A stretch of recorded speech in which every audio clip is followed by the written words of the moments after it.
Komnas HAM sebut kasus Brigadir J rumit untuk terungkap, barang bukti banyak yang hilang, kerjaan Ferdi Sambo. Depok Suara, Ketua Komnas HAM, Ahmad Taufan Damanik menjelaskan mengapa kasus pembunuhan berencana Brigadir J yang didalangi oleh Ferdi Sambo begitu sulit terungkap. Hal ini karena banyaknya obstruction of justice atau upaya penghalangan proses hukum. Diketahui Ferdi Sambo melakukan beragam aksi agar menghalangi proses hukum terhadapnya dan memuluskan skenario palsu baku tembak.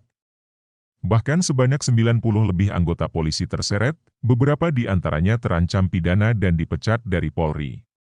Ya, ini akan rumit menurut saya. Jangan menganggap ini mudah saja, enggak.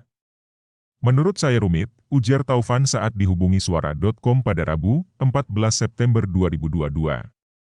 Menurut Taufan, kerumitan dalam kasus ini terjadi karena Ferdi Sambo melakukan obstruction of justice. Hal itu dapat dilihat dari beberapa bukti, di antaranya rusaknya tempat kejadian perkara, TKP, hilangnya sejumlah barang bukti seperti telepon genggam milik pihak yang terkait dalam kasus ini. Kemudian CCTV di TKP yang belum diketahui keberadaannya. Hal ini diperparah dengan temuan perbedaan keterangan antara Baradae dan Ferdi Sambo. Disebutkan Baradae mengaku selain dirinya, Ferdi Sambo juga ikut menembak Brigadir J. Namun keterangan itu dibantah mantan Kadif Propam Polri tersebut. Ferdi Sambo mengaku hanya memerintahkan Baradae untuk menembak Brigadir J. Kemudian juga dipersulit dengan pengakuan terbaru Bribka Riki Rizal yang juga tersangka, kata Taufan, yang mengaku tidak melihat secara gamblang penembak Brigadir J. Nantinya, dikhawatirkan Kuat Maruf yang juga tersangka, ikut menarik diri dari peristiwa penembakan tersebut. Artinya, hanya ada satu keterangan dari yang namanya Richard, Baradae, yang mengakui Sambo menembak. Satu lagi keterangan dari Sambo yang menembak hanya Richard, ujar Taufan. Pada persidangan nantinya, hakim akan mempertanyakan bukti dari keterangan para tersangka, termasuk pelaku yang mengakibatkan 2 luka mematikan di dada dan kepala Brigadir J. Karena hakim akan terus memastikan siapa melakukan apa? Contohnya siapa yang menembak dada dan kepala itu? Itu penting kan, ucap Taufan. Karenanya Taufan mendesak agar penyidik tim khusus bentukan Polri tidak bergantung hanya pada keterangan. Harus diperkuat dengan sejumlah alat bukti lainnya, termasuk yang dihilangkan Ferdi Sambo.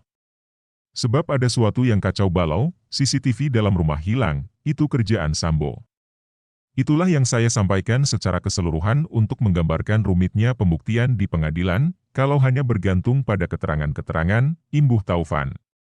Diketahui, Brigadir J tewas ditembak oleh Baradae atas perintah Ferdi Sambo.